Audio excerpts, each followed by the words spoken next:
admis à Mandji, à Mouila, à Lambaréné, nous sont revenus. Alors c'était les transferts officiels. On a été obligé d'accepter ces enfants parce que les parents sont affectés ici. Les parents d'autres sont ici.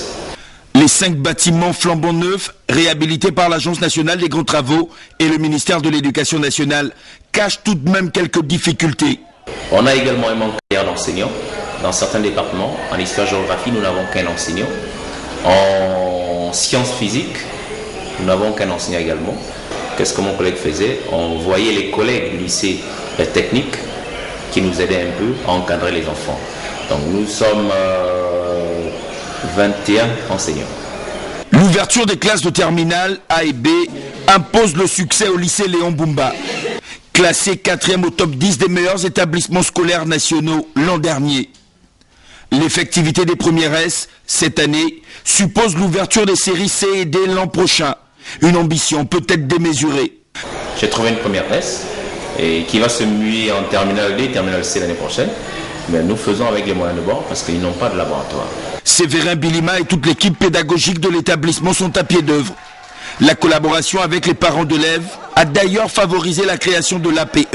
Les autorités politico-administratives de la localité ont visiblement décidé de mettre la main dans la pâte pour garantir au lycée Léon Boumba ses lettres de noblesse. Passation de témoins au cabinet du maire de Libreville, le général Alexandrine Ossissi occupe désormais le poste de conseiller du maire chargé de la sécurité. Le compte rendu, Bio Mikala et Yvette Okosa. Quel sentiment privilégié entre la joie et le regret? C'est le dilemme auquel a été confronté le maire de la commune de Libreville en présidant une double cérémonie, d'abord celle de son collaborateur sortant, suivie de l'installation de son remplaçant. C'est toujours avec une certaine tristesse que l'on se voit dans l'obligation de devoir se séparer d'un collaborateur de très grande qualité. Mais la réglementation militaire est ce qu'elle est. Elle a ses impératifs auxquels nous ne pouvons déroger. Un geste qui a profondément touché le conseiller sortant. Je voudrais particulièrement vous remercier, monsieur le maire, pour les paroles aimables et élogieuses que vous venez de prononcer à mon endroit, de même pour toute l'attention que vous n'avez cessé de porter sur ma modeste personne pour me permettre de travailler dans les conditions les meilleures. L'entrant, quant à lui, a demandé la collaboration des uns et des autres pour mieux assumer sa nouvelle tâche. Je compter sur la collaboration de tous pour la réussite de ma mission. Pour ma part, je ne ménagerai aucun effort pour remplir au mieux les tâches que vous voudrez bien me confier. Un vin d'honneur a noyé le regret des uns et favorisé la joie des autres pour le nouvel arrivant qui désormais prendra en main la sécurité de l'institution. Une nouvelle triste dans ce journal. Notre consoeur Natacha Keméon, journaliste à Radio OM, décédée le 28 octobre dernier, a reçu un dernier hommage à la maison de la Radio OM en présence de Félicien Biviga Koumba, la RTG chaîne 2. Radio OM, les programmes en ce mois d'octobre sont le prolongement de la tristesse qui frappe depuis plusieurs jours déjà le monde de la communication dans cette partie du pays. La radio émet, mais une voix s'est éteinte en ce 28 octobre 2012. Une grande dame vient de disparaître dans la plénitude de sa jeunesse. Natacha Keméon était âgée de 35 ans. Il y a 6 ans seulement qu'elle est venue rejoindre la grande famille de la communication. Entre l'amour du travail bien fait, le talent inné qui caractérise les grands professionnels, doucement, mais sûrement, elle trace son chemin. Le souvenir, il est un souvenir de quelqu'un qui naturellement a apporté beaucoup, dans tous les plans d'ailleurs.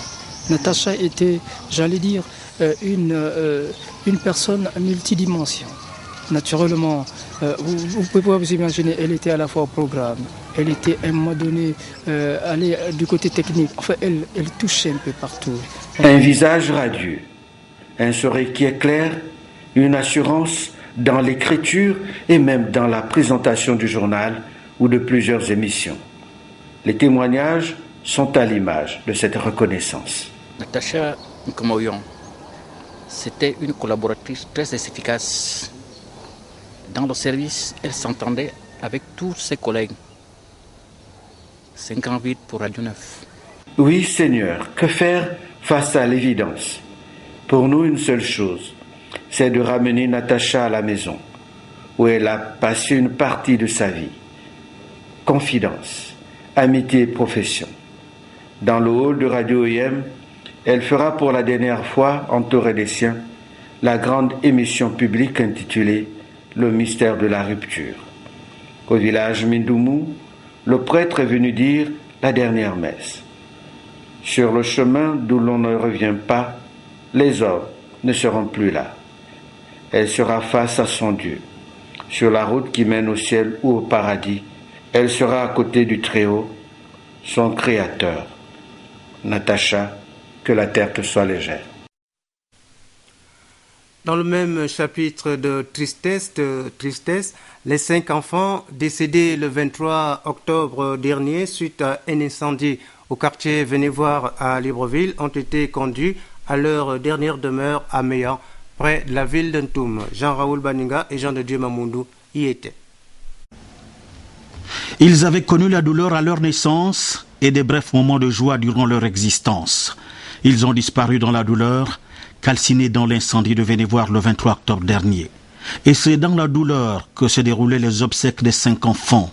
L'attente des funérailles aura été longue pour les Gabonais, désireux de savoir ce qui s'était passé ce 23 octobre, pour tous nous arracher nos larmes jusqu'à la mémoire. L'enquête policière se poursuit afin qu'ici ne soit enterrée la vérité. Méan a accueilli les 5 dépouilles dans un climat lourd en plein d'émotions, le cœur serré par ce drame qui touche une famille et qui a suscité l'élan de solidarité des Gabonais et de l'ONG Action Citoyenne qui a tenu à être là dans ces moments difficiles.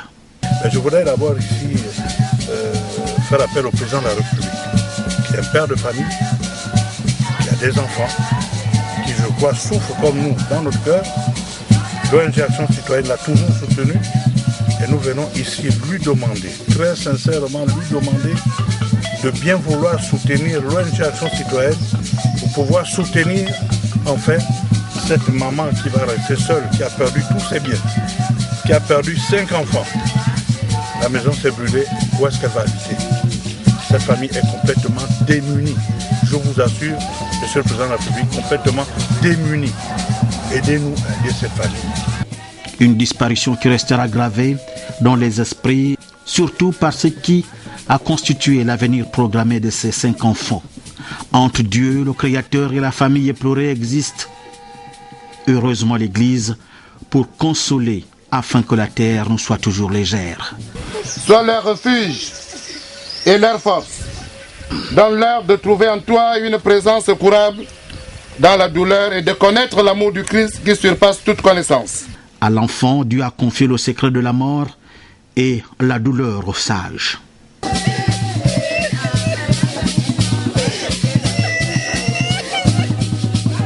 Il faudra désormais apprendre à vivre sans eux, sans leur sourire désormais, mais avec les souvenirs qu'ils nous lèguent jusqu'à ce que le temps efface leur visage de nos mémoires.